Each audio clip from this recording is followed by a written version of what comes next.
This is the book of Job, chapter 34, verse 21. For his eyes are upon the ways of man, and he seeth all his goings. There is no darkness nor shadow of death, where the workers of iniquity may hide themselves. I want to start off by giving all praises, honor, and glory to Yahweh, Bahashem Yahushai, Bahashem Rakha Kodash.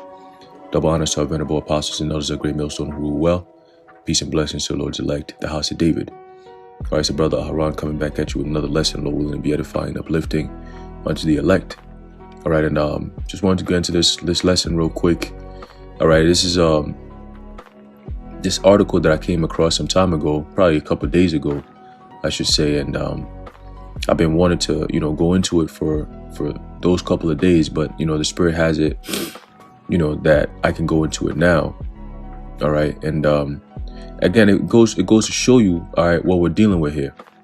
Okay, we're dealing with some very sick and twisted creatures, man, known as the Edomites. Okay, the power that they have, all right, on the left hand side. That's why it tells you in the in 2 Thessalonians that who's coming, all right, is of what? The spirit of Satan, basically. Okay, that he's coming in the spirit or in the stead, all right, of that spiritual demon Satan. All right, that's why we say that they are the physical counterpart, all right, of that spiritual demon Satan, because they carry out, okay, the bidding, all right, in the physical realm. They carry out the bidding of spiritual demon Satan, okay, which is ultimately, all right, conjured up or ordered or ordained, all right, by Yahweh Ba'ashem Yahushai. All right, when you go into the book of Job, all right, it tells you, all right, that Satan is numbered among the sons of God. Okay, so that means he's also an angel, but just not an angel of light, but an angel of darkness.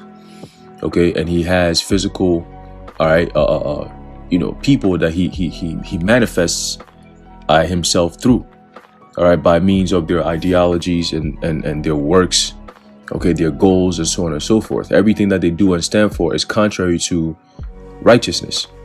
Okay, and this article here is proof, all right, that these devils have, gone and searched out iniquities, like it tells you in the book of Psalm, the 64th chapter. Okay, that they search out iniquities and the heart of them is deep. Okay, so let's get into it. It says the cruel Russian sleep experiment. Okay, the cruel Russian sleep experiment. All right, and this was an experiment that was done in the 40s. All right, we're gonna get into it because remember, a lot of these experiments that was happening during the time of the Soviets, during the time of Nazi Germany, and so on and so forth. All right, these people, okay, who were convicted of crimes against humanity, going all the way back to the Nuremberg trials. A lot of those guys who were on trial were actually sneaked and brought out here into the Americas. All right, specifically to the United States. All right, to work with the CIA, the FBI, and so on and so forth. All right, to build up these cyborg creatures, man.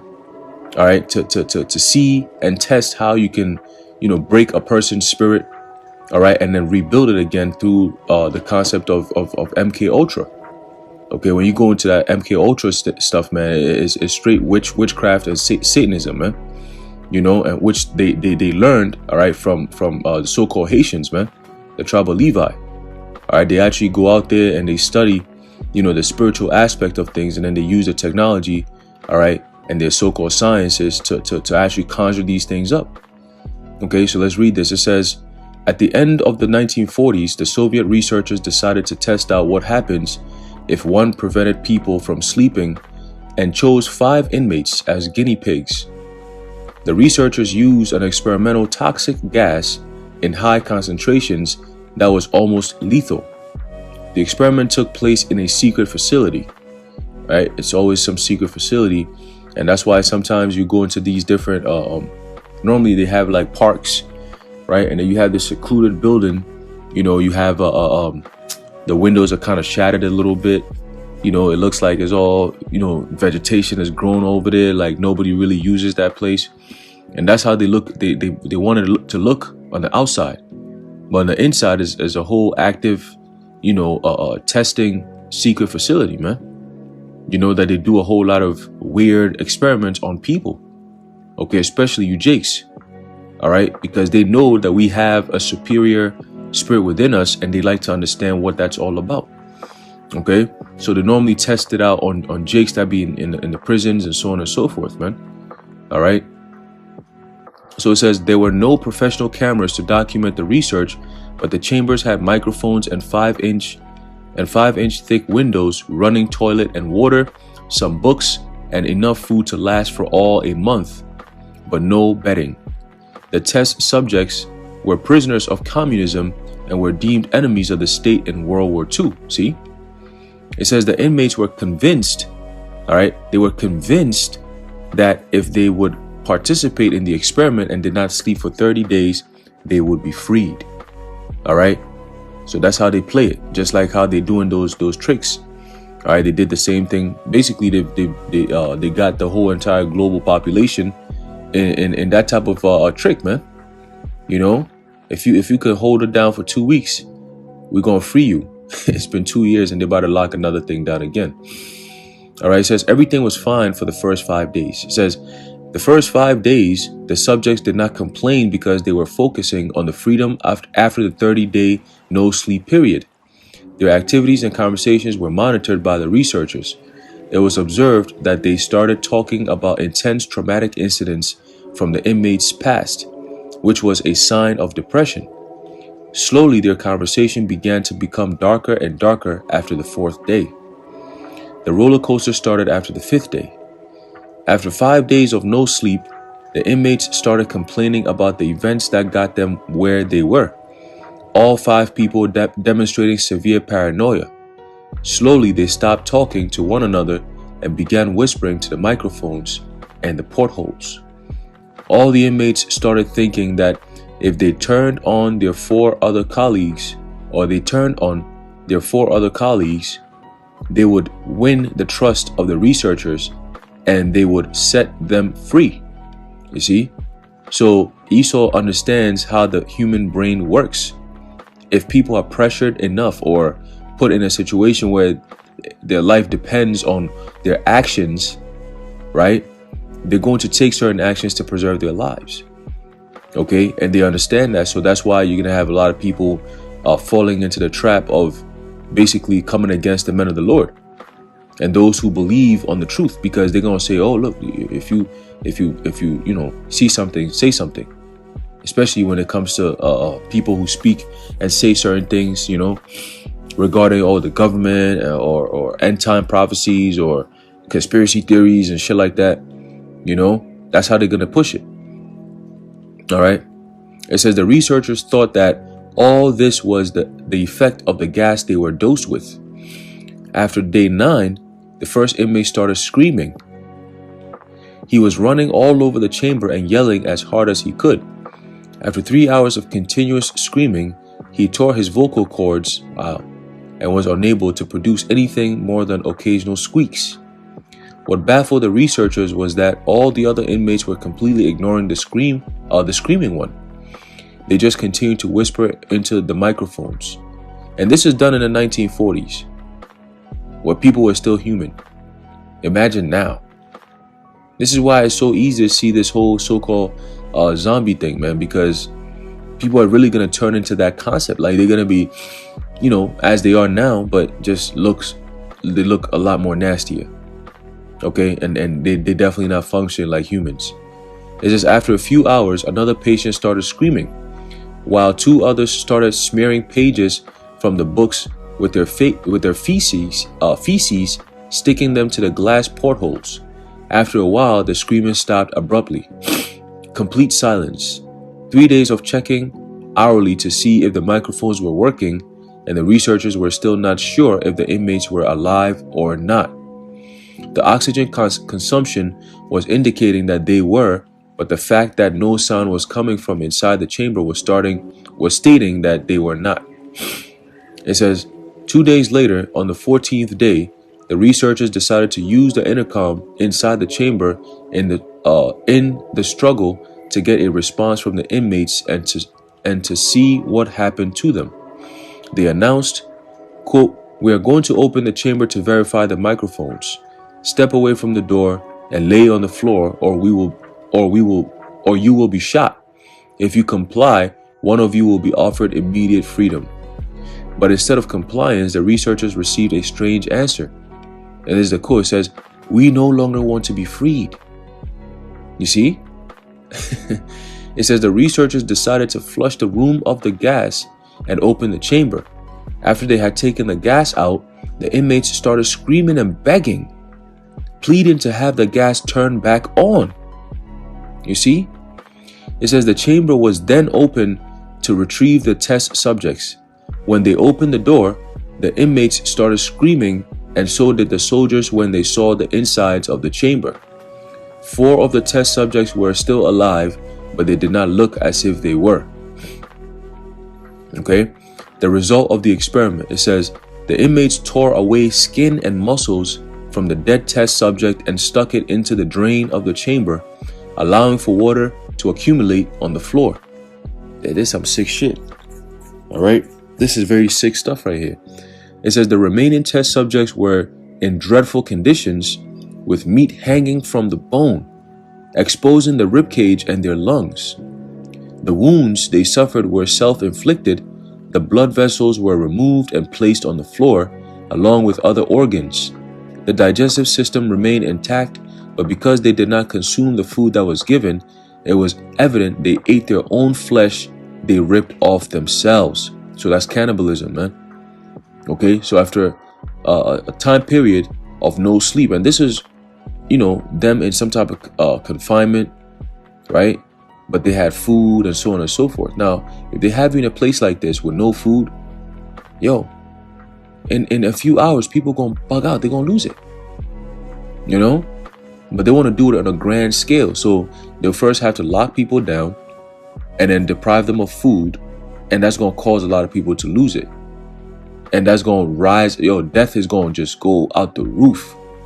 Judgments, man. Hey, and the scripture says that it is painful to die by what? By famine. Dying by famine is not a fun experience. Okay? It says most of the soldiers did not want to go into the chambers to remove the test subjects that were screaming uncontrollably, because they had been possessed. At that point, right? You eating flesh off your skin, doing all that. You demonically possessed. Okay? It says they continued to scream and beg to be left alone inside and to turn the gas back on. That's demons. It says everyone was amazed of the fierce fight the inmates put to remain in the chamber. Look at that. One of the soldiers even died, having his throat ripped off. You see? It says one of the test subjects died during this process, but the other that survived were heavily restrained and moved into a medical facility. Look at that, right? That's demons right there. It says the subjects that survived had to undergo a surgical procedure to replace the organs they had removed, but it was impossible. Dang.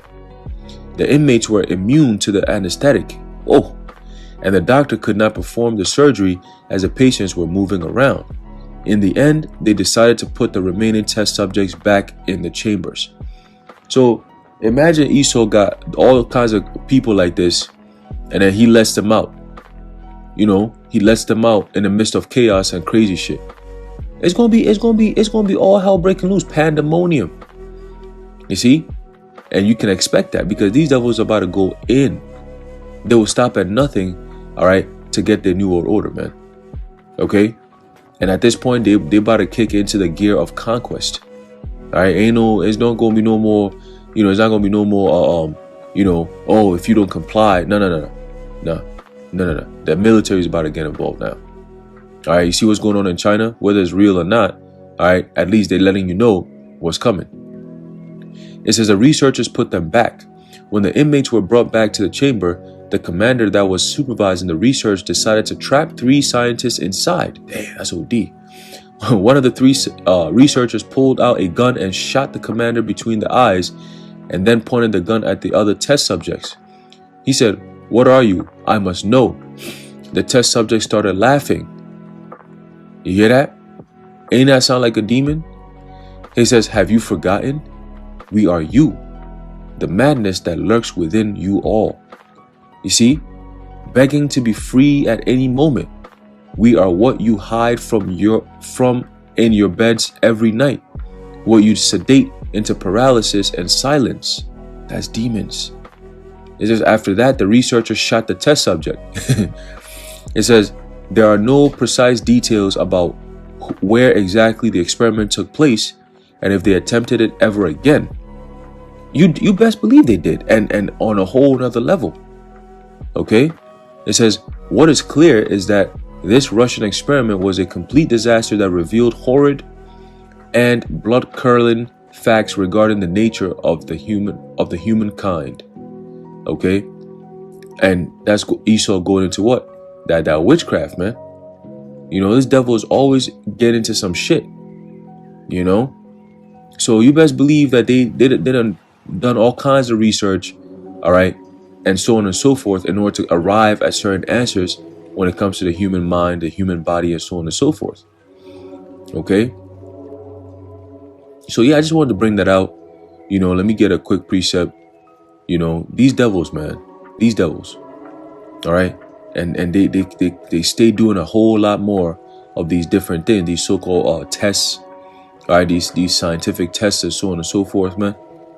If you knew exactly what they be doing and what kind of shit they planning to do, man, people will be like, yeah, these are really the devils that the Bible speaks of. You're not gonna be as lenient as you are, you know, thinking, oh, it's not a big deal. Oh, it's just a conspiracy theory. It's just the type of stuff these devils do is so sick. It's like, damn, there's no way they actually do this. That's why people don't believe it. There's no way anyone could think of doing something like this. All right? There's no way. But that's what they do. Okay? That's what they do. There's a book of Psalm chapter 64 verse 2. It says, hide me from the secret counsel of the wicked. From the, let me read that again. The book of Psalm chapter 64 verse 2. It says, hide me from the secret counsel of the wicked, from the insurrection of the workers of iniquity. Okay? And what is iniquity? Iniquity is sin upon sin upon sin upon sin. Okay? And that's one thing Esau is very good at, because that's his lot. Okay? Let's jump down to verse 5. It says, they encourage themselves in an evil matter. They commune of laying snares privately. They say, who shall see them? Okay? Verse 6, here's the key. It says, they search out iniquities. All right, with their scientists and their physicists and all kinds of ists that they got going on. They search out a whole lot of stuff.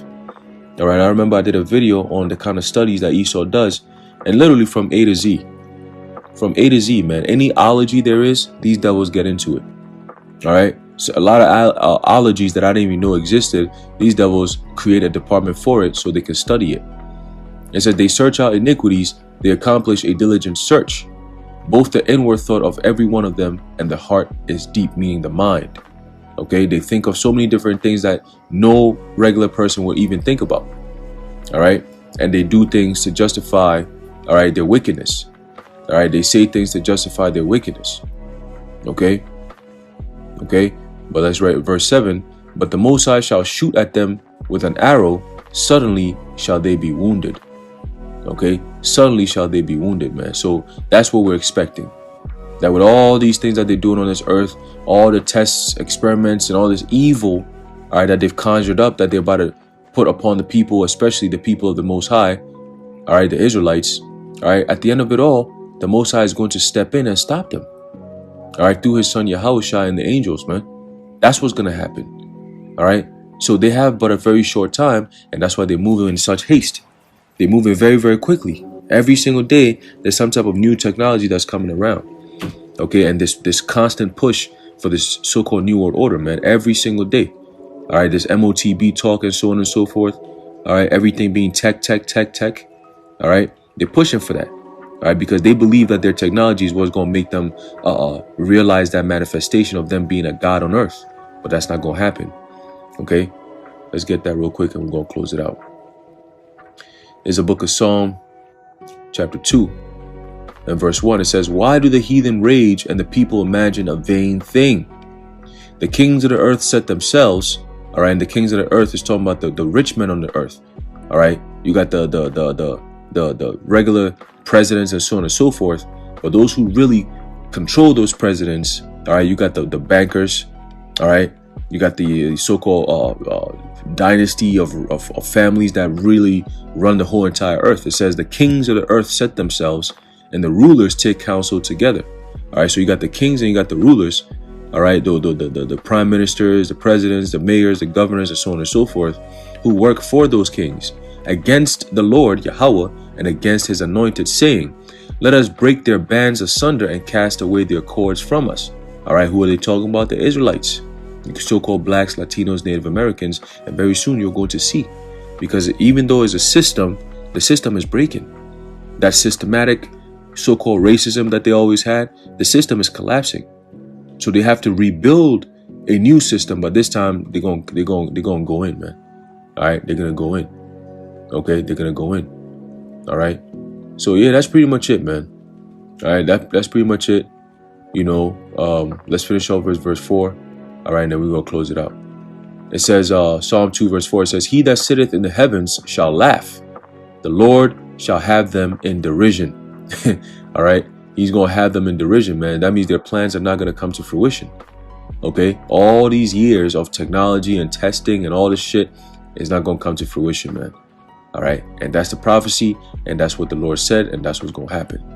Okay, so I'm gonna leave it off there, Lord, and you've been edified. I want to give all praises, honor, and glory to Yahweh, Bahashem Yahweh Shai, Bahashem Rachak Wadash, the water Yahweh Bahashem Yahweh Shai. And until next time, Shalom.